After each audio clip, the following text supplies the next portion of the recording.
Alright, we're here to change the fail action from fail close to fail open. We've got a standard 3241 assembly, 3277 actuator, 3730-3 positioner, mountain block, and SAM station. Right now, it's a fail close valve. I take the air off, it fails closed. Get that out of here. Okay, first thing before you do any job, consider your safety. This is a demo model, doing it in a shop, controlled environment. So we're only going to be taking the top of this actuator off as if the valve was in line, not taken out of service, okay? If you have higher pressures, pre-stressed actuators, larger valves, larger actuators, anything of the sort, or if you just don't feel comfortable just taking the top off, take the valve out of service, take the whole actuator off. That'll entail taking off your mounting block, set it to the side, your positioner, set it to the side. Then your actuator will be there. You have your locking nut, you're gonna actually loosen this deal. If you don't do that, you're never gonna get the actuator off. Loosen that, let it drop down, take your actuator off. Of course, you'll have to undo your coupling nut as well. Do all your work there with the actuator off itself, and that you actually find that'll make it easier when you're putting the springs back in. You'll see that later.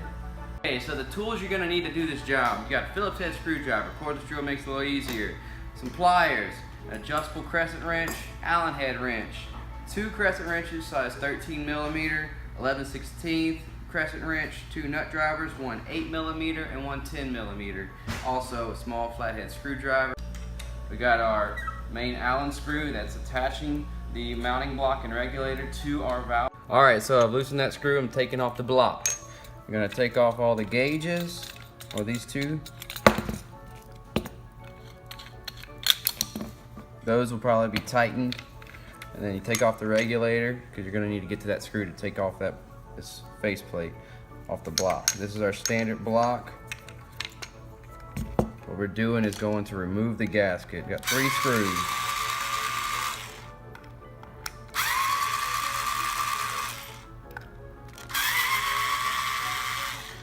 Real quick, real easy. Take off that face. Here's our gasket. See that little tab? That's what's sticking out, what you'll normally see when you look at it to indicate.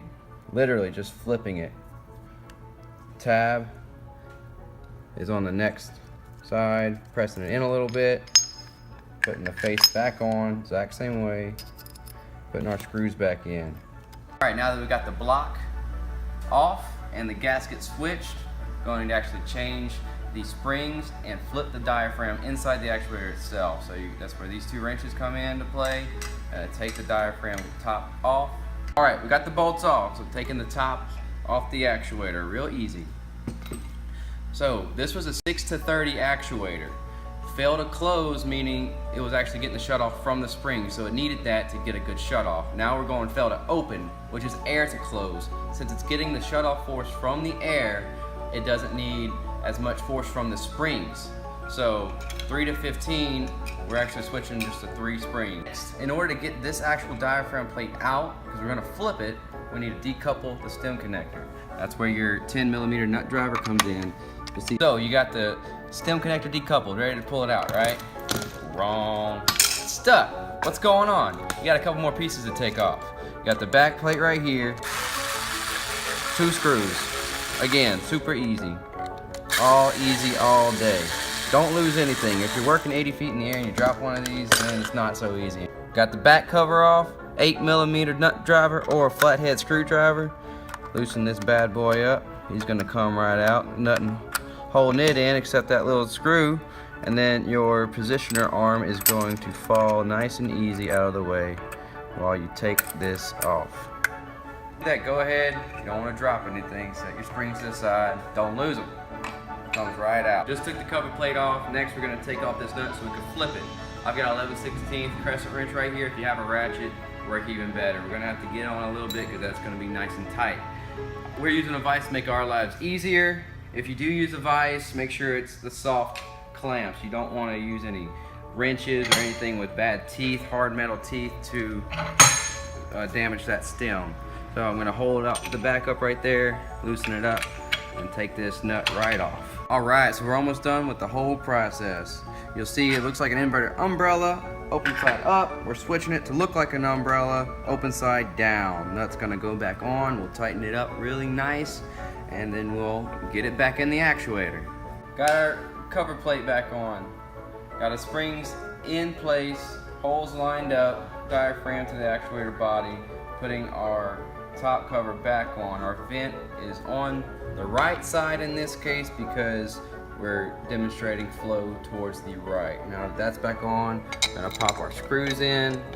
I like to put all the screws in first, make sure you have your washers on there, and then I'll go around the actuator, putting each of the nuts back on the bolts.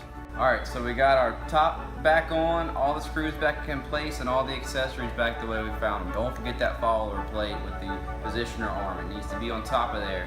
Got the back cover back on. You notice now that it is fell open, our stem is actually all the way up, right? Alright, so I just reattached the mounting block. We need tubing to go from here to the venting cap.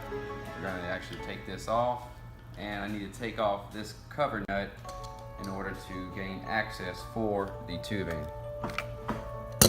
Alright, so we're not actually going to bend tubing connected for our demo model here, but what you would do now, you get your connectors, your tubing, whatever size you need, and you would go from here, up, and over to here. Alright, last thing you want to do before you're ready to hook up the air, connect your coupler, reinitialize your positioner, you got the air 2 option. Switch it from open to close. Now it matches your actuator, that action that you just changed.